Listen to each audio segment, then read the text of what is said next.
Bonjour, je vais vous présenter une petite conférence sur la matérialisation de vos souhaits.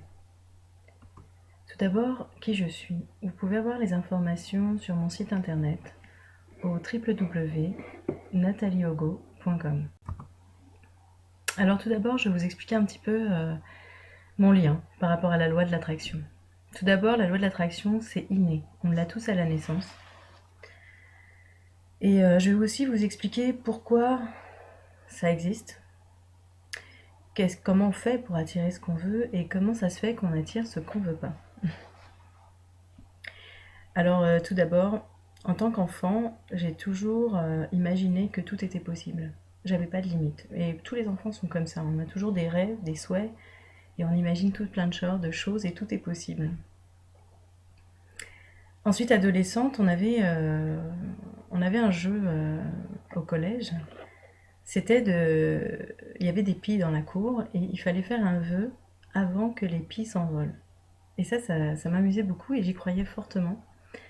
Alors je regardais par la fenêtre, quand j'étais dans mon cours, je ne dirais pas de quoi, et je regardais par la fenêtre et je voyais les pies, et là je faisais un vœu. Et à cette époque-là, je faisais un sport, que ça faisait juste 1 an et demi que je faisais, et je désirais aller au championnat de France. Et j'ai fait le vœu d'aller au championnat de France, et l'année d'après, je me suis retrouvée au final des championnats de France. Donc déjà, ça n'avait pas de lien avec les pies, c'était juste la croyance qu'on pouvait atteindre tout ce qu'on voulait.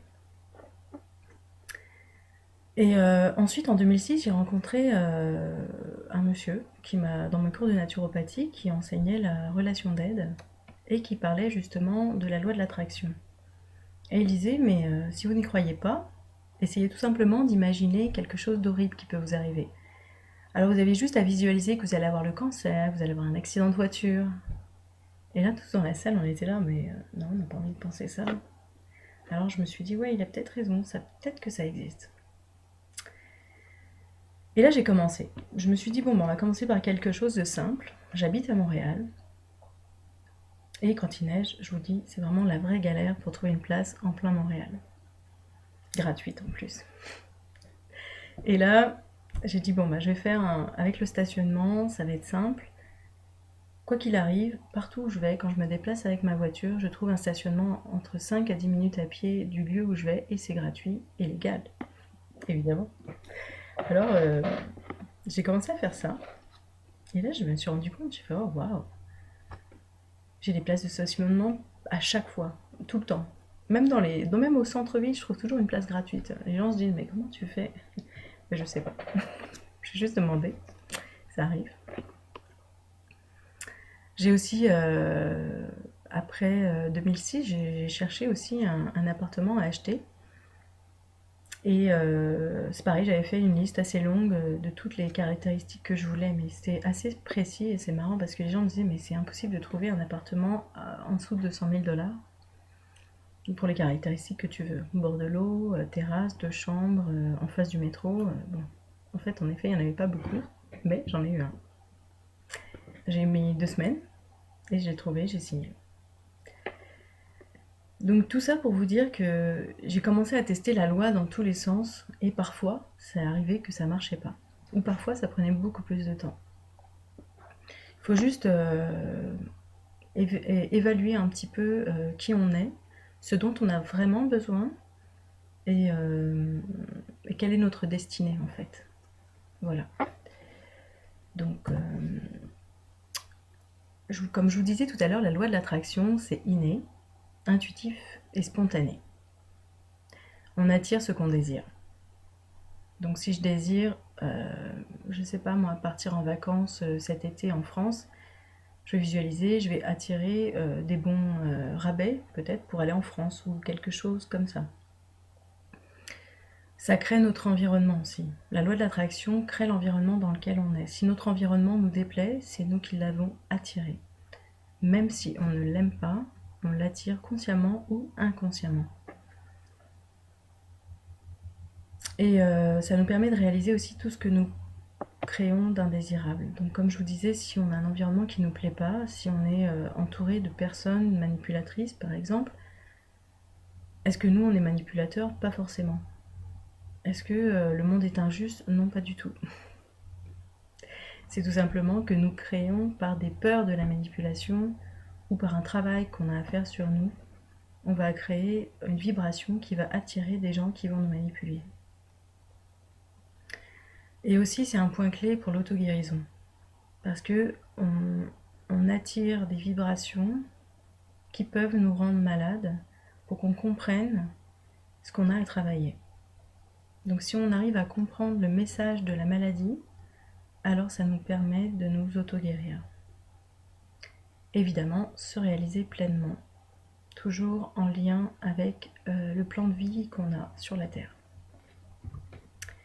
Alors maintenant, imaginez juste un instant détenir toutes les clés de la vie pour atteindre tous vos objectifs avec facilité, vous auto-guérir et vivre de ce qui vous passionne réellement. Et tout d'abord, je vais commencer par une petite histoire.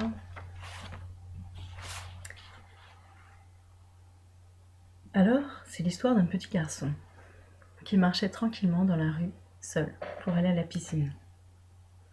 Il marchait gaiement, quand tout à coup, il vit sur la droite une jolie petite fleur.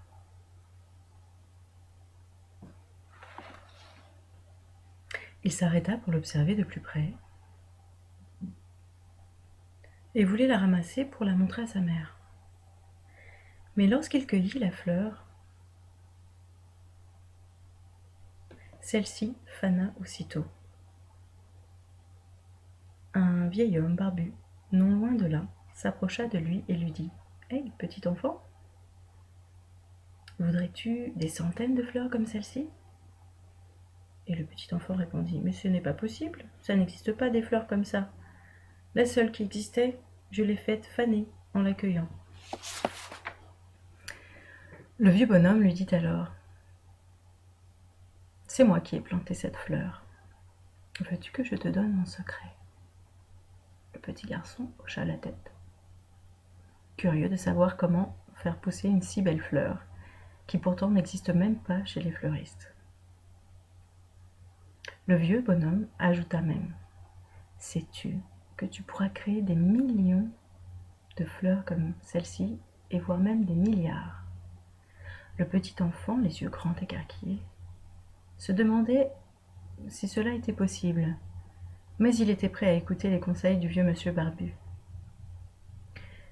Ce monsieur ajouta aussi « Par contre, sache que les fleurs que tu feras pousser seront peut-être légèrement différentes, mais seront encore plus belles pour toi. » Le petit garçon répondit « Donne-moi ton secret, s'il te plaît. Je veux faire un beau bouquet pour ma mère avec 1 million de fleurs magnifiques. » Le monsieur lui répondit « La première chose à faire, c'est de trouver ton cœur et de l'ouvrir. Tu vois, il est là. » Le monsieur toucha du bout du doigt le torse du petit garçon et le cœur du petit garçon se mit à briller, étinceler, vibrer et battre d'une telle mesure qu'on pouvait l'entendre jusqu'à l'autre bout de la ville. Et le vieux monsieur ajouta « Le secret réside dans ton cœur. Ton cœur détient l'amour et la joie inconditionnelle. Maintenant que ton cœur rayonne, alors laisse monter la joie et l'amour. Ensuite, ferme les yeux, observe la fleur qui correspond à cette joie et l'amour inconditionnel. » Le petit ferma les yeux et observa cette fleur. Il vit une fleur d'une pureté incroyable, une belle rose blanche avec des pétales au contour d'or. Alors le monsieur lui dit « Ressens ce que cette fleur te fait vivre. Ressens jusqu'au plus profond de ton cœur. Demain, tu verras que ces fleurs pousseront par millions autour de toi. » Le jeune garçon partit confiant et décida de rentrer chez lui, avec cette fleur dans son cœur qui lui apportera la confiance, l'ouverture, la curiosité et la croyance que tout est possible. Alors, croyez-le ou non, ce petit garçon découvrit jour après jour des roses qui poussaient dans son jardin.